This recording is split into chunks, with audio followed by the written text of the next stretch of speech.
Programa Diálogo Sem Fronteira tem a satisfação de receber hoje o professor Marcos Tonhon. Professor Tonhon, seja bem-vindo. Obrigado. O professor Tonhon, ele tem uma trajetória muito particular, porque arquiteto por Ribeirão Preto, depois ele se especializou em História da Arte na Universidade Estadual de Campinas e, finalmente, obteve seu doutoramento em Pisa, tendo retornado e depois se tornado professor aqui na nossa universidade. E ele se destaca justamente pelo trabalho no campo da restauração, do patrimônio e até uma característica também pouco comum, que é a questão do diálogo com diversas áreas, inclusive áreas de química, física e outras. Então, professor, eu queria começar com uma questão, digamos, para que o público possa entender o que é trabalhar com patrimônio no Brasil, o que é patrimônio e qual é o desafio de trabalhar com esse tema no nosso contexto brasileiro. Bom, o que é patrimônio? Bom, é uma pergunta bem difícil, ao mesmo tempo muito fácil de responder, né? Porque, na verdade, hoje nós temos, felizmente, uma grande consciência já disseminada no Brasil, em várias instâncias, nas mídias, né, sobre essa valorização dessa herança, né, cultural, dos produtos culturais, dos hábitos culturais que a nossa sociedade tem, e tem utilizado isso até de um modo com um potencial muito econômico, muito importante de inclusão e formação de riqueza, né? O patrimônio nosso cultural, ele é um acervo, que a gente pode dizer hoje, amplo, né? O Brasil tem trabalhado com uma perspectiva realmente muito contemporânea, muito sintonizada com os outros países que trabalham com isso há muito mais tempo, há mais de séculos com isso, que é enxergar todas as manifestações da cultura, né, desde os edifícios, as obras de arte, o nosso patrimônio arquivístico documental, né, a nossa paisagem, né, os bens naturais, como um conjunto, né, de bens que nós devemos, dependendo do nosso juízo de valor, conservá-los, né, porque eles têm sentimentos e valores relacionados à história, relacionados à identidade, né, relacionados a vários valores que constituem a própria noção de característica da cultura brasileira, né, que é uma cultura muito rica, muito ampla e muito complexa, né. Nesse sentido, quando a gente fala de patrimônio cultural, nós falamos dos antigos edifícios, falamos de espaços das nossas cidades que são os mais antigos, mas também podemos falar até de obras e de contextos recentes, né? Como, por exemplo, Brasília, né? Brasília, que comemorou aí recentemente o seu aniversário, né, de algumas décadas, é um patrimônio reconhecido já há alguns anos, quer dizer, uma arquitetura foi construída em meados do século passado, né, inaugurada em 1960, e que nós consideramos hoje um patrimônio, inclusive, reconhecido pela Unesco, né, um patrimônio da humanidade. Então, vamos dizer assim, é um tema hoje muito importante. Não é à toa que as universidades têm, várias universidades como a Unicamp, a USP, enfim, as universidades federais têm se interessado por esse tema, né, têm sido estimulados por esse tema, e a universidade, sobretudo a Unicamp, acredito que tem dado uma grande contribuição, né, nós temos vários pesquisadores trabalhando nesse assunto, professores.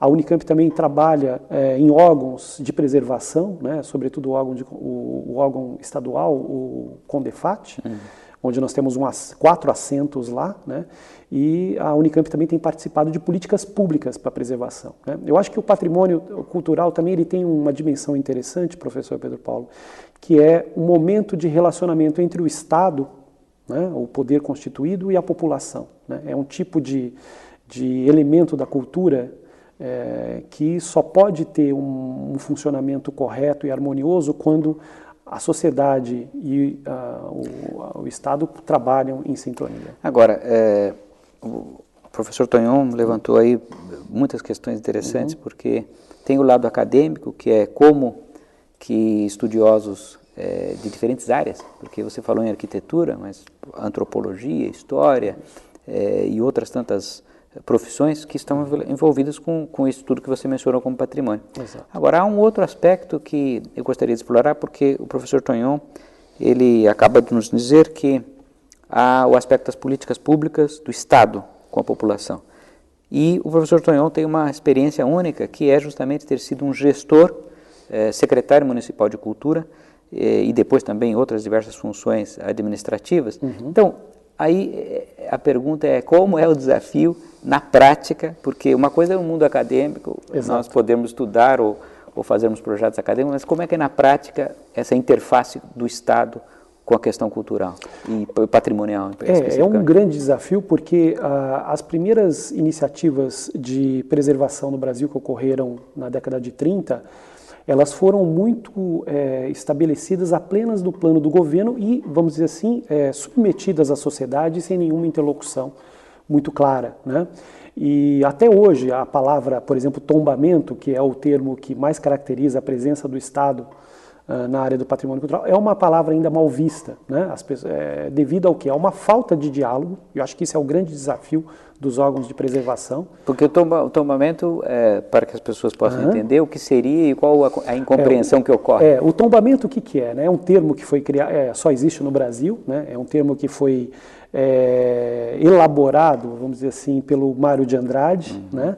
Relacionado à Torre do Tombo, né? Que era a instância portuguesa no período colonial, onde se davam todas as decisões administrativas sobre as colônias, especialmente a do Brasil.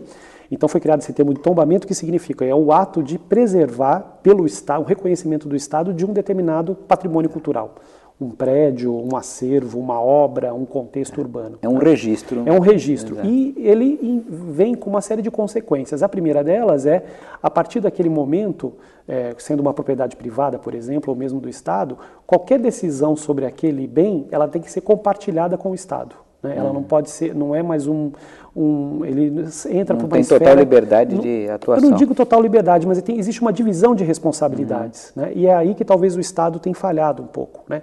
Ele responsabiliza o proprietário ou o gestor daquele bem, daquele patrimônio tombado, mas muitas vezes o Estado se ausenta de auxiliar efetivamente a preservação daquele bem. Por quê? Tombar significa que aquele bem tem interesse para toda a sociedade. Né? Ele é uma atitude, teoricamente, muito positiva para a sociedade. Né? Significa que toda a sociedade se preocupa com aquele objeto, com aquele bem, com aquele imóvel. Né? Agora, o Estado tem que dar outras contrapartidas. Né? O Estado tem que, como corresponsável, né? E esse é o grande desafio. Se nós pegarmos os orçamentos das secretarias de cultura que trabalham com a gestão nas diversas cidades ou estados, ele é muito pequeno, né? Ele consegue atuar muito pouco no auxílio da preservação desse patrimônio. E existem mecanismos, digamos assim, outros, como por exemplo incentivos fiscais, porque há outros mecanismos, digamos, que podem ser acionados além do orçamento da própria secretaria. Da própria secretaria, certamente. Nós temos uma lei que chegou o ano passado a um valor de 2 bilhões, que é a famosa Lei Rouanet, né? Que o que é a Lei Rouanet que todo mundo fala, né? A Lei Rouanet, na verdade, é um imposto devido de empresas, de determinadas empresas, para a União, onde elas podem investir até 5% desse imposto devido, portanto é um dinheiro público, é imposto devido, em projetos de recuperação de bens culturais. E as entidades ou pessoas interessadas em usar esse recurso têm que aprovar essa lei no Ministério da Cultura. Né? Então, faz um projeto para o Ministério da Cultura de recuperação do seu patrimônio, o Ministério da Cultura aprova, inclusive, a planilha, e depois você vai até as empresas apresentar essa proposta e procurar a adesão dessas empresas a esse seu projeto. E isso tem trazido resultados positivos? Tem trazido resultados muito interessantes. Na verdade, dos 2 bilhões de reais que foram aprovados no ano passado de Lei Rouanet, não chegamos a 1 bilhão. Né? Mas já há uma economia hoje movimentada pela Lei Rouanet, certamente. O pessoal do teatro usa muito, o pessoal do cinema, que também trabalha com outros produtos culturais, e na área de patrimônio também tem sido bastante utilizado. Vamos dizer assim, os mecanismos não estão totalmente disseminados, né, para o acesso a todos. Quer dizer, o acesso a essas informações, embora estejam todas no site, há algumas exigências formais que nem todos conseguem cumprir, né?